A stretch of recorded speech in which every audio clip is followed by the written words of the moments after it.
नमस्कार दोस्तों।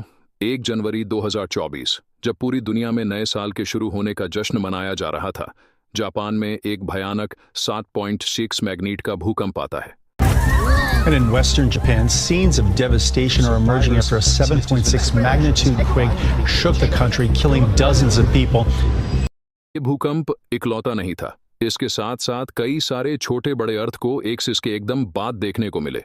टोटल में 125 से ज्यादा अर्थ हुए, सिर्फ एक दिन के अंदर आए।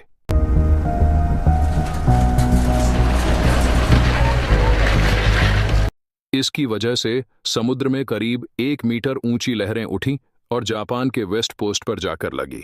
जापान की एजेंसी ने बहुत बड़ी सुनामी की वार्निंग भी इश्यू करी थी। हालांकि इस वार्निंग को बाद में डाउनग्रेड कर दिया गया, लेकिन भूकंप से ही डीएनएस देखने को मिला। बिल्डिंग्स पूरी तरीके से तबाह हो गई, हजारों घरों में बिजली चली गई, कई जगह आग की लपटों में गिर गई और ऐसे 2 जनवरी करीब 45 लोग अभी तक मारे जा चुके हैं। जापानीज प्राइम मिनिस्टर का कहना है कि यह सिचुएशन एक बैटल अगेंस्ट टाइम है। रेस्क्यू ऑपरेशन जारी है और जल्दी से जल्दी कोशिश करी जा रही है फंसे हुए लोगों को बचाने की, लेकिन 2 जनवरी को एक और अनफॉर्चुनेट हादसा देखने को मिलता है। इस देश में जब जापान एयरलाइंस का प्लेन टोक्यो की एयरपोर्ट पर जापान कोस्ट गार्ड के हवाई जहाज से जाकर टकरा जाता है और दोनों प्लेन्स आग की लपटों में गिर जाते हैं। A Japan Airlines plane has caught fire at Tokyo's Haneda Airport and all runways at the airport have been closed. Japan coast guard का ये हवाई जहाज अर्थक्वेक में फंसे हुए लोगों की मदद करने के लिए तैयार हो रहा था।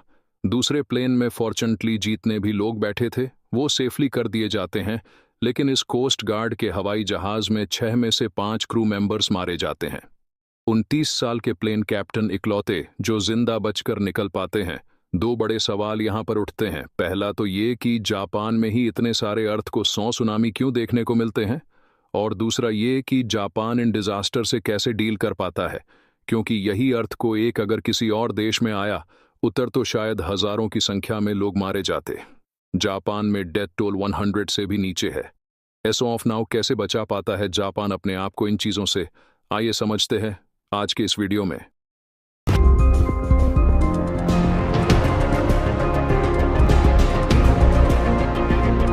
हाल ही में आए इस अर्थ को 2024 सी ऑफ जापान अर्थक्वेक या नोटो पेनिसुला अर्थक्वेक का नाम दिया गया है। इसकी एग्जैक्ट लोकेशन आप यहां स्क्रीन पर देख सकते हैं। नक्शे में जापान में एक नाटो पेनिनसुला का रीजियन है। पेनिनसुला क्या होता है ये अपने स्कूल में पढ़ा होगा। कोई भी जमीन जिसके 3 तरफ पानी मौजूद हो। इस अर्थ को एक एपिसेंटर यहां लोकेटेड था। वेस्ट साइड में मौजूद है सी ऑफ जापान, जापान की राजधानी टोक्यो से ये करीब 500 किलोमीटर दूर है ये एरिया, लेकिन फिर भी टोक्यो तक में इस अर्थ को एक को फील किया गया। अब हमारा पहला सवाल जो है कि जापान में ही इतने अर्थ को क्यों देखने को मिलते हैं, इसका जवाब भी नक्शे में ही छुपा है। इस नक्शे को देखिए, ये है दुनिया की 7 मेजर टेक्टोनिक प्लेट्स का नक्शा। टेक्टोनिक प्लेट्स क्या होती है?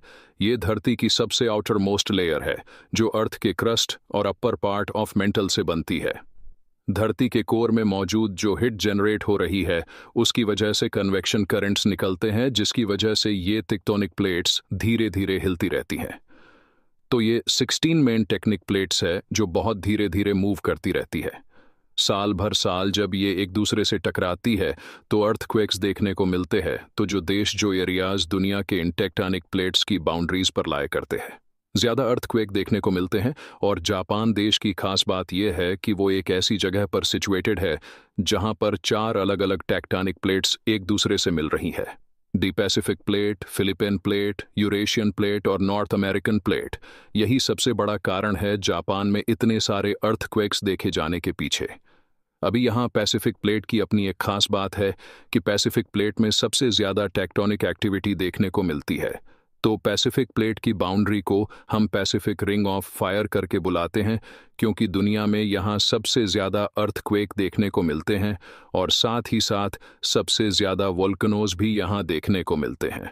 कुछ हद तक यही चीज़ बाकी प्लेट्स के लिए भी एप्लीकेबल है। जो देश इनकी बाउंड्रीज पर मौजूद है वहाँ पर ज़्यादा फ्रीक्वेंसी देखने को मिलती है। अगर आप इंडिया के ऊप की बाउंड्री देखोगे, इंडियन प्लेट और यूरेशियन प्लेट की बाउंड्री देखोगे, यह नेपाल के पास से होती हुई गुजरती है जहां हिमालय की पहाड़ियां हैं। इसलिए नेपाल में बड़े भयानक अर्थक्वेक्स देखने को मिलते हैं और नॉर्थ इंडिया में जो अर्थक्वेक्स आते हैं दिल्ली के आसपास के रीजन्स में, उनका मोस्ट केसेस में एपिसेंटर जो होता है वो इन दोनों प्लेट्स के बीच में ही मौजूद होता है।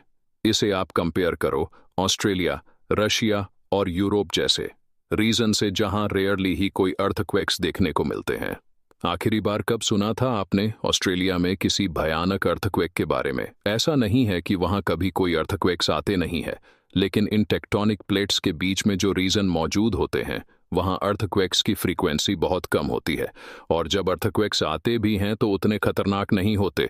और उनके पीछे कारण ये कि इन मेजर टेक्टोनिक प्लेट्स के अंदर भी छोटी छोटी माइनर टेक्टोनिक प्लेट्स होती हैं, और कई बारी जब ये बड़ी टेक्टोनिक प्लेट्स भी एक दूसरे से कोलाइड करती हैं तो उसका असर बीच में भी देखने को मिल सकता है। लेकिन ये मैन टेक्टोनिक प्लेट्स एक दूसरे से किस तरीके से टकराती हैं उसके बेसिस पे अलग अलग तरीके की बाउंड्रीज बन सकती हैं, जैसे कि कन्वर्जेंट बाउंड्री, जब एक प्लेट टकराकर दूसरी के नीचे घुस जाती है, या फिर डाइवर्जेंट बाउंड्री जहां पर दोनों प्लेट्स एक दूसरे से दूर जाती हैं, या फिर ट्रांसफॉर्म बाउंड्री जब पैरेलली दो प्लेट्स एक दूसरे के अगेंस्ट मूव करती हैं।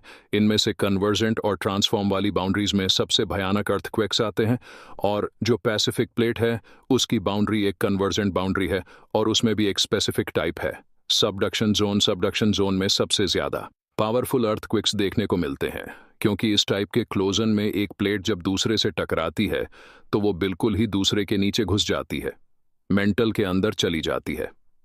और ऐसा जब होता है ना, डायग्राम में देखो, समुद्र के अंदर एक गड्ढा सा बन जाता है उन दोनों प्लेट्स की बाउंड्रीज पर, जिसे ट्रेंच कहा जाता है समुद्र के अंदर। ये ट्रेंचेस समुद्र के अक्सर सबसे गहरे हिस्से होते हैं। अपने आसपास के सीबेड से ये 3 से 4 किमी गहरे हो सकते हैं। धरती का जो डीप पेस्ट पॉइंट है समुद्र के अंदर, मारियाना ट्रेंच, वो भी एक ट्रेंच है जो 10.9 किमी नीचे तक जाता है। मारियाना ट्रेंच के अंदर चैलेंजर डीप जो है वो डीप पॉइंट है समुद्र का। इसके बारे में तो आपने बहुत बार सुना होगा, लेकिन एक चीज जिसके बारे में आप शायद ना जानते हो वो ये कि जापान देश के बगल में भी एक बहुत बड़ा ट्रेंच मौजूद है जिसे जापान ट्रेंच कहा जाता है। यहाँ पर भी समुद्र 8.4 किमी डीप है। दुनिया में बहुत कम ऐसे देश हैं जो इतने गह इस नक्शे को देखिए। यह मैप आपको दिखाता है कि पूरी दुनिया में अलग अलग जगह पर समुद्र की डेप्थ कितनी है। जितना लाइट कलर समुद्र की डेप्थ उतनी ही कम है, और जितना डार्क कलर उतना ही ज्यादा गहरा है। समुद्र ज्यादातर देशों के आसपास। देखो, इंडिया के जो कोस्ट लाइन्स हैं, अफ्रीका की कोस्ट लाइन, साउथ अमेरिका की कोस्ट लाइन्स लाइट कलर मौजूद है, लेकिन झूम करके अब जापान के पास देखो, जापान के बिल्कुल राइट साइड में कितना बड़ा डार्क एरिया मौजूद है।